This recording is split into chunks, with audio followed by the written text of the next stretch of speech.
Deborah, what do you think are the main ways small recruitment businesses can ensure their survival during and beyond this time, and particularly given that many large companies now have third-party providers in place? Yeah, great question. Yeah, I mean, there's two sides to getting through a downturn. I mean, one is to manage your expenses, and the other one is to, do the best you can on the revenue. And so we would hope by this stage, we're 6-8 months from the pandemic around the world starting, that people have got their expenses under control. And especially for small businesses where it's such a personal activity, getting your expenses under control means doing that at home as well as at work. You need to bunker down across the family as well as across the business. And then on the revenue side, larger companies do put restrictions in place and do want people to work in a certain way. So HR departments, procurement departments get involved, internal recruitment teams, and all of those sorts of things. And so as a small business, especially in these times, you've got to decide whether that's the right place for you to be or not. And quite often it's smaller business works with smaller organisation, or smaller recruitment company works with smaller organisation, or you work within a PSA environment, which enables you to carve off a piece, because like a government contract or something, which is a bit different from working, say, from a bank where you would just be excluded from working in that environment.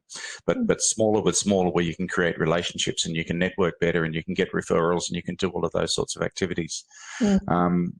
The networking is really, really important. I mean, working with your peers, just continuing to be out there and to adding value to people so that they will remember you and come back to you and add value to you.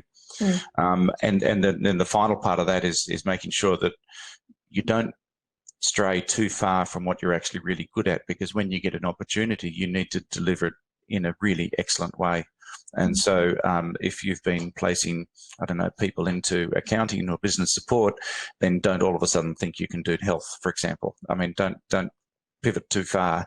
You might expand your horizons a little bit, but really stick to what you want to do and what you're good at. Yeah.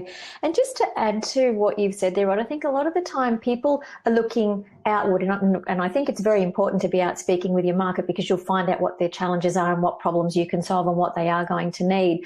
But if you look internally at your business, especially if you've been going for some years, you'll find things in your business that you can tidy up, and there'll be money hidden in there, whether it's your database, whether it's the processes and systems, whether it's clients that you've got, that there's other, things have changed, people have moved on, there's more opportunities in there. So if you really reconnecting in with those clients that you've got, and finding out if there's other areas in there, or if those people have moved on where they've gone to, and following them up there.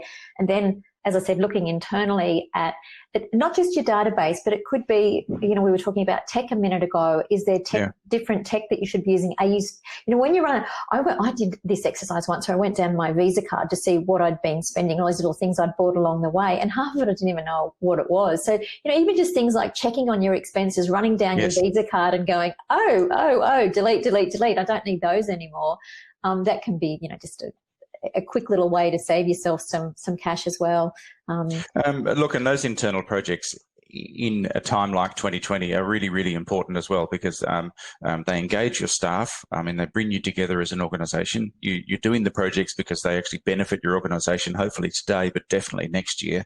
So all of those things are really focusing and re-energising and engaging for everything. And hopefully they're also, like I said, generating activity this year, because we've all got to eat this year. So you've got to be out there winning as much work as you can, but being as prepared as you can to go forward.